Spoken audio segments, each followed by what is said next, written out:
नमस्कार विद्या। संसार में आपका स्वागत है। आज का टॉपिक है यूपी स्पेशल जीके। बिल्कुल।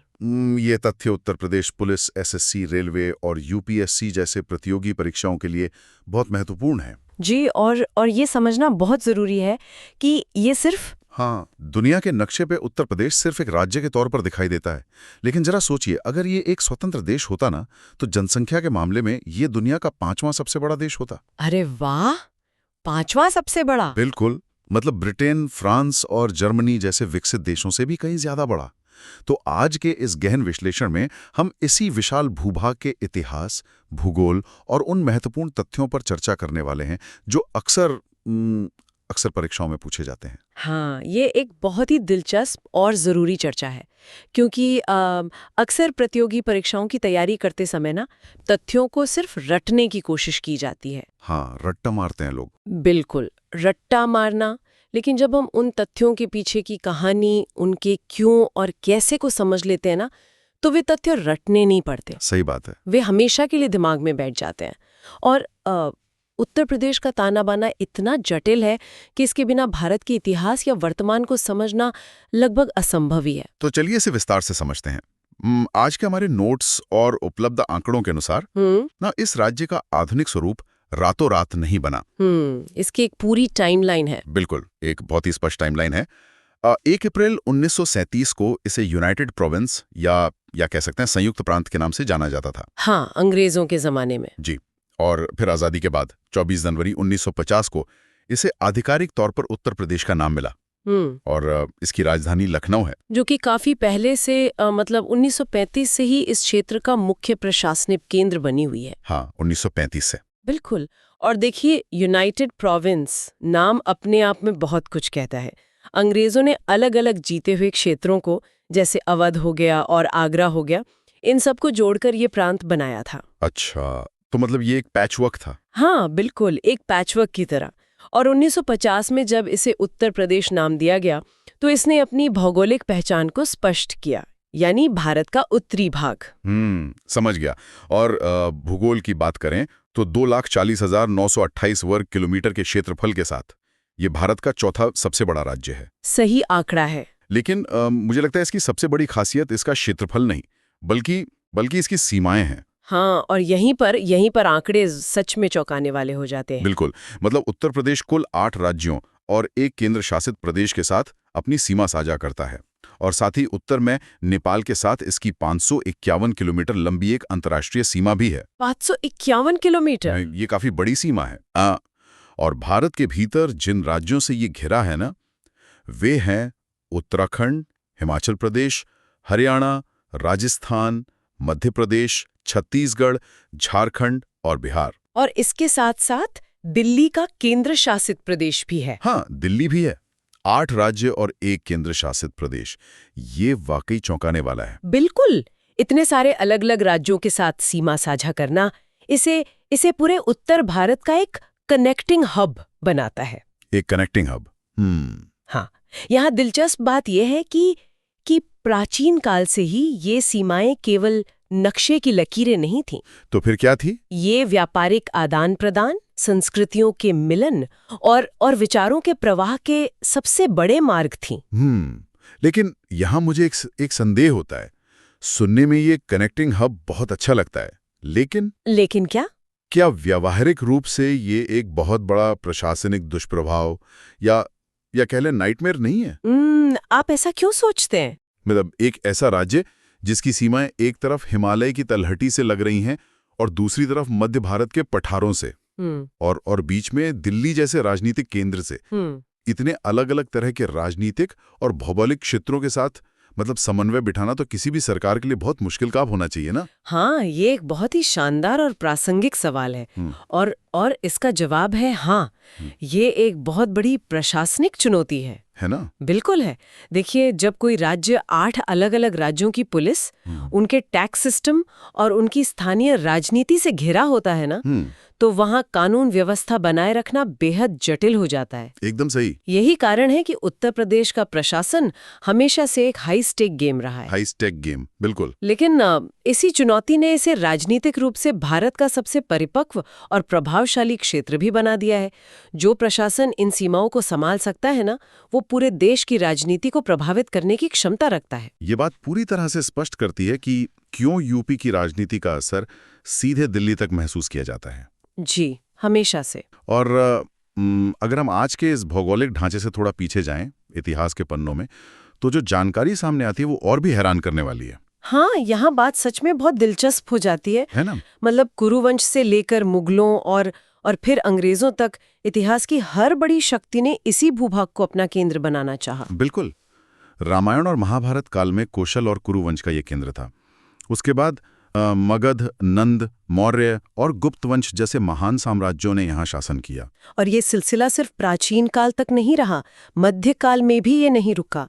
1206 से 1526 तक दिल्ली सल्तनत, फिर शेरशाह सूरी और मुगलों का दौर आया। मुगलों का दौर? हाँ, मुगलों, विशेषकर बाबर और अकबर ने तो आगरा और फतेहपुर सीकरी को न केवल भारत का बल्कि पूरी दुनिया का एक बड़ा सांस्कृतिक और राजनीतिक केंद्र बना दिया था। और फिर आधुनिक काल में भी? जी, आधुनिक काल में भी 19वीं सदी का जो उत्तर पश्चिमी प्रांत था वो 1857 की क्रांति का मुख्य केंद्र बना, जिसमें मेरठ और लखनऊ की भूमिका सबसे प्रमुख रही। लेकिन यहाँ फिर से वही सवाल उठता है, मतलब आखिर क्यों? इस जमीन में ऐसा क्या खास था कि हर विदेशी ताकत, हर राजा, हर सुल्तान बस यहीं आके अपना झंडा गाड़ना चाहता था? क्या ये सिर्फ एक संयोग था? नहीं, ये बिल्कुल भी संयोग नहीं था। अगर हम इसे व्यापक संदर्भ में देखें ना, तो इसके पीछे की पूरी कहानी इसके भूगोल में छिपी है, और विशेष रूप से दोआब के क्षेत्र में। अच्छा, दोआब क्षेत्र। हाँ, गंगा और यमुना नदियों के बीच का जो उपजाऊ मैदान है ना, उसे दोआब कहते हैं। देखिए, प्राचीन और मध्यकालीन दुनिया का अर्थशास्त्र आज से बहुत अलग था। उस समय जिस राजा के पास सबसे ज्यादा उपजाऊ जमीन होती थी ना, उसके पास सबसे ज्यादा अनाज पैदा होता था। बिल्कुल। कृषि अधिशेष या एग्रीकल्चरल सरप्लस का सीधा मतलब था एक मजबूत अर्थव्यवस्था। हाँ, पैसा। और जब खजाना भरा होता है ना, तभी एक विशाल और स्थायी सेना खड़ी की जा सकती है, जिसे हम स्टैंडिंग आर्मी कहते हैं। यानी जो दोआब पर कब्जा करेगा उसी के पास भारत की सबसे बड़ी सेना पालने का पैसा होगा। एकदम सही। और सिर्फ पैसा ही नहीं, गंगा और यमुना नदियां उस जमाने की, आप कह सकते हैं कि फाइबर ऑप्टिक नेटवर्क या सुपर हाईवे थी। अरे वाह, सुपर हाईवे। हाँ, क्योंकि जब सड़कें नहीं थीं या बहुत खराब स्थिति में थीं, तब लाखों टन माल, भारी तोपें और बड़ी सेनाएं नदियों के रास्ते ही एक जगह से दूसरी जगह तेजी से पहुंचाई जाती थीं। तो इसलिए नदियों का नियंत्रण इतना जरूरी था। बिल्कुल। इसलिए आगरा और बाद में लखनऊ जैसे शहरों का नियंत्रण असल में पूरे उत्तर भारत के व्यापार और परिवहन नेटवर्क का नियंत्रण था। तो रणनीतिक और आर्थिक रूप से ये क्षेत्र सत्ता की एक असीमित खदान था। जी हाँ। ये सच में इतिहास को देखने का नजरिया बदल देता है। मतलब नदियों को प्राचीन हाईवे के रूप में देखना बहुत ही सटीक उदाहरण है। शुक्रिया। और भूगोल ने ही ये तय किया कि 1857 की क्रांति की सबसे तेज आंग मेरठ और लखनऊ में ही क्यों बढ़की? क्योंकि ये उस समय की सत्ता और संसाधनों का केंद्र था। हाँ, जिसने भी इस क्षेत्र पर पकड़ बना ली ना, उसने भारत के हृदय पर पकड़ बना ली। बिल्कुल। इतने साम्राज्यों के बनने और मिटने के बाद आज का उत्तर प्रदेश 75 जिलों का एक विशाल समूह है। और 75 जिले होने का मतलब है 75 अलग अलग कहानियां और 75 अलग अलग प्रशासनिक चुनौतियां। सही बात है। इतनी बड़ी संख्या में जिलों का प्रबंधन करना एक राज्य के भीतर कई छोटे राज्यों को चलाने जैसा है। हाँ, और हमारे आज के नोट्स इन 75 जिलों को ना बहुत ही स्पष्ट रूप से वर्गीकृत करते हैं। कैसे? सबसे पहले आते हैं सांस्कृतिक और ऐतिहासिक जिले। इनमें वाराणसी का नाम सबसे ऊपर है। हाँ, जो कि दुनिया के सबसे पुराने शहरों में से एक है। बिल्कुल, निरंतर बसे हुए शहरों में। फिर अयोध्या है, जो भगवान राम की जन्मभूमि है। गोरखपुर, जो नाथ संप्रदाय का एक बहुत बड़ा केंद्र है। और आगरा भी तो है। हाँ, जाहिर है, आगरा जहाँ ताजमहल और मुगल साम्राज्य के कई स्मारक मौजूद हैं। इन शहरों को समझना बहुत जरूरी है। उदाहरण के लिए वाराणसी केवल एक प्राचीन शहर नहीं है। तो फिर क्या है? यह एक पूरी आध्यात्मिक अर्थव्यवस्था, यानी एक स्पिरिचुअल इकोनॉमी का केंद्र है। हजारों सालों से यह शहर धर्म, शिक्षा और व्यापार के एक अनूठे संगम के रूप में जीवित है। इसका निरंतर बसे रहना इस बात का प्रमाण है कि सांस्कृतिक जड़ें किसी भी राजनीतिक सत्ता से अधिक स्थायी होती हैं। बहुत खूब कहा आपने। और इसके बाद आते हैं प्रशासनिक और कानूनी जिले। जैसे कि लखनऊ। हाँ, लखनऊ जिसे नवाबों का शहर कहा जाता है, वो राज्य की प्रशासनिक राजधानी है। और दूसरी तरफ है प्रयागराज, जिसे पहले इलाहाबाद कहा जाता था। हाँ, प्रयागराज। यहाँ न केवल गंगा, यमुना और पौराणिक सरस्वती का संगम है, बल्कि यहाँ इलाहाबाद हाईकोर्ट भी है, जो एशिया के सबसे बड़े उच्च न्यायालयों में से एक है। और यहाँ शक्तियों का विकेंद्रीकरण यानी डिसेंट्रलाइजेशन देखने को मिलता है। वो कैसे? प्रशासन नीतियां लखनऊ में बनाता है, लेकिन न्याय का सबसे बड़ा केंद्र प्रयागराज में बैठा है। ये व्यवस्था सुनिश्चित करती है कि इतने विशाल राज्य में सत्ता का संतुलन बना रहे। ये बहुत ही दिलचस्प है। और फिर ऐतिहासिक संग्राम वाले जिले भी हैं। हाँ, जैसे झांसी। बिल्कुल। झांसी जो रानी लक्ष्मीबाई की वीरता की याद दिलाता है। और मेरठ, जहां से 1857 की क्रांति की पहली गोली चली थी। जी। लेकिन इन सब के बीच ना, जो जानकारी सबसे ज्यादा हैरान करती है, वो आधुनिक विकास से जुड़ी है। हाँ, क्योंकि अक्सर यूपी की छवि केवल धर्म, कृषि या इतिहास तक सीमित मानी जाती है। सही बात है। लेकिन इसी राज्य में नोएडा, मतलब गौतम बुद्ध नगर जैसा अति आधुनिक औद्योगिक हब भी है, जहां मल्टीनेशनल कंपनियों के दफ्तर हैं। हाँ, और उससे भी बड़ा आश्चर्य है ललितपुर, जहां यूरेनियम के भंडार पाए जाते हैं। बिल्कुल, यही तो इस भूभाग की सबसे बड़ी खूबी है। लेकिन क्या ये सच में यूपी की खूबी है? मुझे यहाँ थोड़ा संदेह है। अच्छा, क्या संदेह है? अगर हम नोएडा की बात करें, तो क्या नोएडा की सफलता सच में उत्तर प्रदेश की सफलता है, या फिर वो सिर्फ दिल्ली के बिल्कुल बगल में होने का फायदा उठा रहा है? क्या वो महज राष्ट्रीय राजधानी का एक स्पिलओवर नहीं है, जिसका यूपी की असली सांस्कृतिक पहचान से कोई खास लेना देना नहीं है? देखिए, ये एक बहुत ही वाजिब आलोचना है, और अक्सर लोग ऐसा ही सोचते हैं। ये सच है कि नोएडा के विकास में दिल्ली से उसकी निकटता का बहुत बड़ा हाथ है। हाँ, वही तो।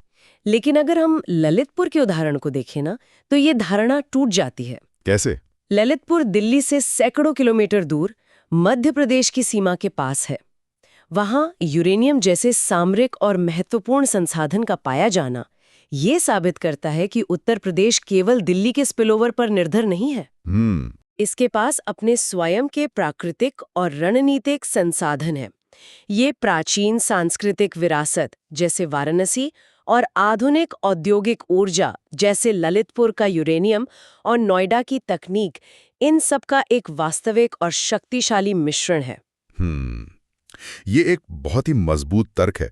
ललितपुर का उदाहरण वाकई ये साबित करता है कि राज्य के पास अपनी स्वतंत्र आर्थिक और रणनीतिक क्षमताएं हैं। जी बिल्कुल। और परीक्षाओं की तैयारी करने वालों के लिए ये समझना बहुत महत्वपूर्ण है कि यूरेनियम और ललितपुर का ये संबंध सिर्फ रटने वाला तथ्य नहीं है, बल्कि भारत की ऊर्जा सुरक्षा से जुड़ा एक अहम बिंदु है। सही कहा। तो इन 75 जिलों की पहेली को सुलझाने के बाद अगर हम वापस उन विशिष्ट भौगोलिक सीमाओं पर आएं, तो प्रतियोगी परीक्षाओं में अक्सर यहीं से सीधे सवाल बनते हैं। हाँ, परीक्षाओं में दिशाओं और राज्यों के संयोजन से जुड़े सवाल बहुत आम है। बिल्कुल। इसलिए इन सीमाओं का एक मानसिक चित्र या मेंटल मैप बनाना बहुत जरूरी हो जाता है। तो चलिए उस मानसिक चित्र को बनाते हैं। उत्तर पश्चिम में उत्तराखंड स्थित है। इसे याद रखना काफी आसान है, क्योंकि ये एक पहाड़ी राज्य है।